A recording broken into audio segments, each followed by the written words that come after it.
ku mukolo ogw'abannabitone lwe nsoose okutuuka mu ssomero lino eddungi.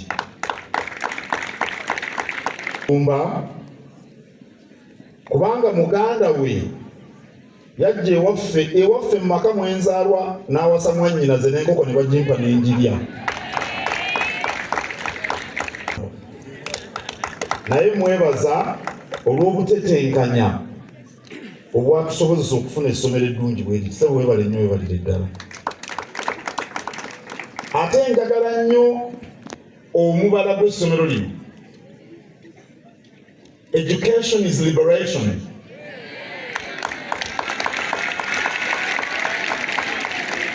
Education is liberation. Anti Oweekitiibwa Ddamulira abadde anzijukiza bwe nabadde mu Amerika nga mbuulira Abaganda bayigirize abaana baabwe Oluganda bakomye n'akajanja k'okwogera Olungereza, kubanga Olungereza ate balwogera mu Luganda. Come for breakfast. Abadde abinzijukiza kakati ba education for liberation bwe batwe batuyigiriza Oluzungu wano mu St. Mary's.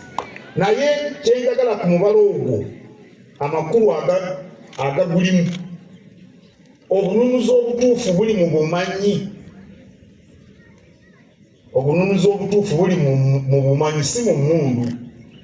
Obumanyi is knowledge. Kakati tosobola kuba na bumanyi okujjako ng'ofunye ebyenjigiriza. Awo nno mwenna abayizi abali wano muli ba mukisa nti mugenda kununulwa. Bitone abeetabye mu mpaka n'ekivulu ky'ennyimba amazina ne katembo omwaka guno. Mwolesezza okwewaayo, mwolesezza obwagazi, ate mutulaze omutindo gwe mbadde naludde okulaba.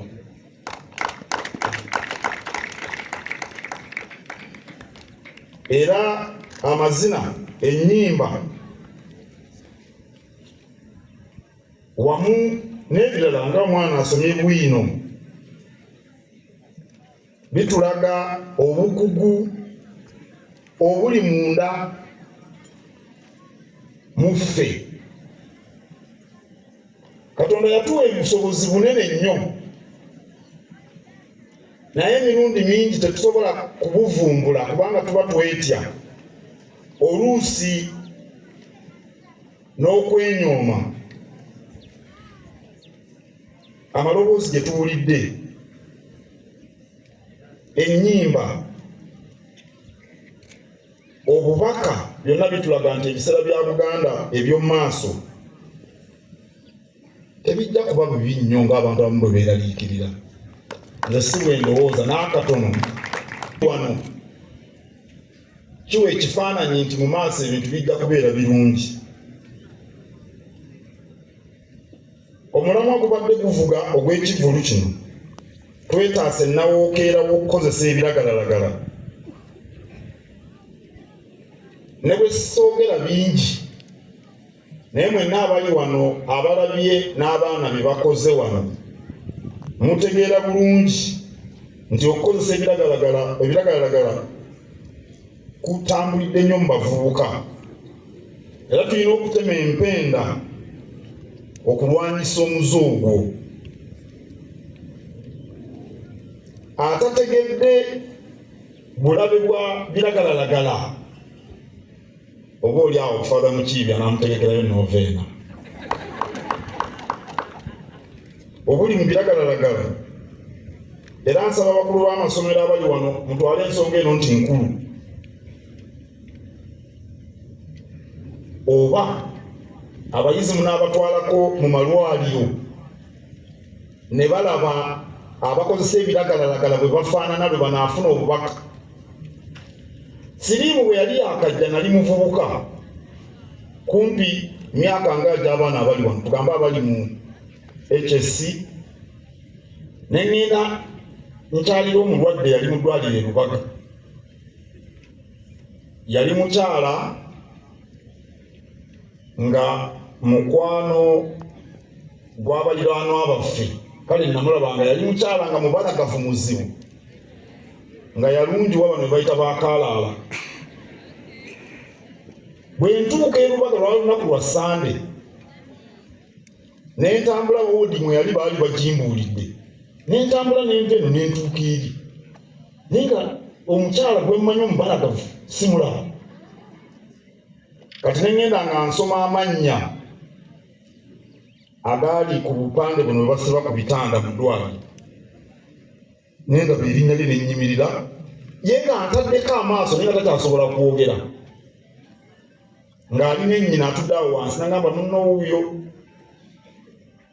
ye mu maaso ge n'andaga nti ategedde naye ng'afaananako ng'embuzi gye babaaze ne bagyokya ku muliro.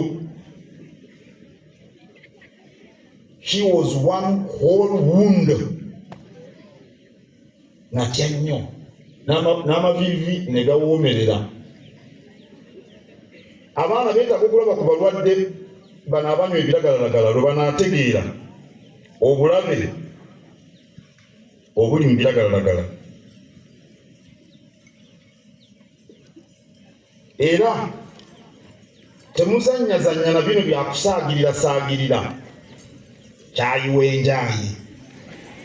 Babitandika bwe batyo mu kyayi mu kusaagasaaga. Mubyewale. Era nga bwe tulwanyise ebiragalalagala tulwanyise ne mukenenya. Kubanga ng'abaana bonna bwe batulaze oli bw'anywa ebiragalalagala bimuwa amaanyi agatali matuufu ne bimusindika n'ebikolwa ebitambuza mukenenya. Era mu abaana mwenna abampuliriza mukenenya ajja kubatta bamalewo. Kubanga ffe we twavubukira ng'abalwala tubalaba ng'oyo gwe mbanyumiriza mu ddwaliro. Naye kaakati abasajjasajja ababalimba n'abakazi abakulu abalimba abavubuka baba balwadde naye nga tekiraga. Bwe munaanywa ebiragalalagala tujja kubazika ssaawa 8. Father Malenga nsoma misa nga tuyimba fubafuba eggulu y'empeera nga gwowedde. Awo nno mwekuume ebiragalalagala, mwekuume ne siriimu. Njagala okwebaza abakulu b'amasomero, abasomesa n'abazadde n'abasomesa mwaka guno. Tebitegekeka bizibu nnyo. Abaana gana amazina omulimu omuli awo munene nnyo. Era tujagulizaako abawanguzi b'empaka nga tusiima buli aliko kyakoze. Tubeebaza okwewaayo era n'obumalirivu. Nkulisa abawanguzi nate olw'ebitone ebitali bya bulijjo n'okukola n'amaanyi byendabye wano okutuwa ku buwanguzi obusinga ne ku buno mu biseera ebitone oba okuyimba oba okuzina amazina oba okukuba eŋŋoma oba okutontoma. Edda baalowoozanga nti byaba musomo gwalema, ye ndowooza eyaliwo. Kati ensi yakyuka okukozesa ekitone mulimo okufaananako nga ffe tugambe bannamateeka. Derrick Kavuma yasomera wano mu nnamateeka yali ayagala kufaanana nga nze. Mulimo ng'ogwa yasomera wano ebitone bino bye mulaba. Era ekyamazima nga bababuulire nabadde mu Amerika eyo nyina bannabitone Abamerika be nasanze abagagga fugge. N'olwekyo bw'oba olina ekitone kino n'ofuna omukisa n'omanya nti okirina, era nga Oweekitiibwa babagambye, ndowooza Oweekitiibwa Bwanika, bano abaana nga ba ghetto kids, baana bato mubalaba banaku naye batambudde ensi lwakuba babayamba okuvumbula ebitone byabwe. Awo nno mu abaana abalina ebitone bino temubitwalanga kuzanya naye musome. Omuyimbi, omuzinyi, omukubi w'ekivuga bw'aba asobye n'afuna digiri n'agattako kino ekitone era ebintu abikwata mu ngeri ya njawulo. Abaasoma era balina enjawulo. Kale musooke musome Oweekitiibwa Gamulira byabagamba mu bikwate, Father Mukiibi byabagamba mu bikwate, ate mutumbule n'ebitone byammwe. Nnyo omulundi ogwokusatu.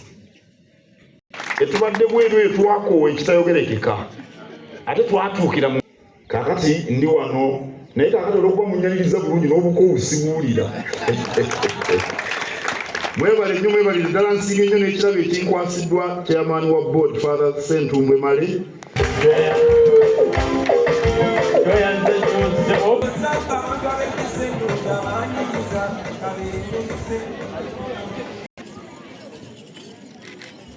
Emu 0.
bwabadde bw'abayizi kolesa Buganda Royal Artist Festival nga bakwasa abawanguzi Katikkiro yabadde okugenya omukulu.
Amaanyi abo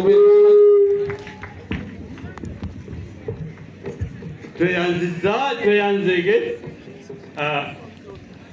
kigwa tugenda kuba tugenda okubatwala ate enteekateeka y'ekyemisana ejja kuba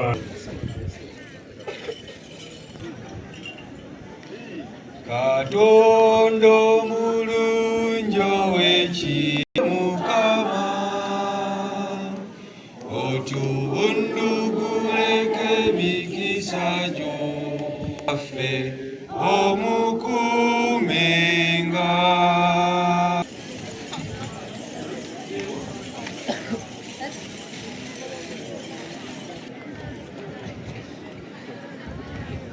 okufunira ekyokulya abali mu tenti eno abazadde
Mukama Katonda olw'obuwanguzi bwatuzizaako nga family ya Clevers Origin Mulundi guno ffenna twazize natwerekeddeko ettabi lyaffe ery'abaguuda okuva mu baguuda b'e Kasokoso era bwe buwanguzi bwe tulina engabo okuva mu Bwakabaka bwa Ssaabasajja tugiwangudde eya primary era yeeno.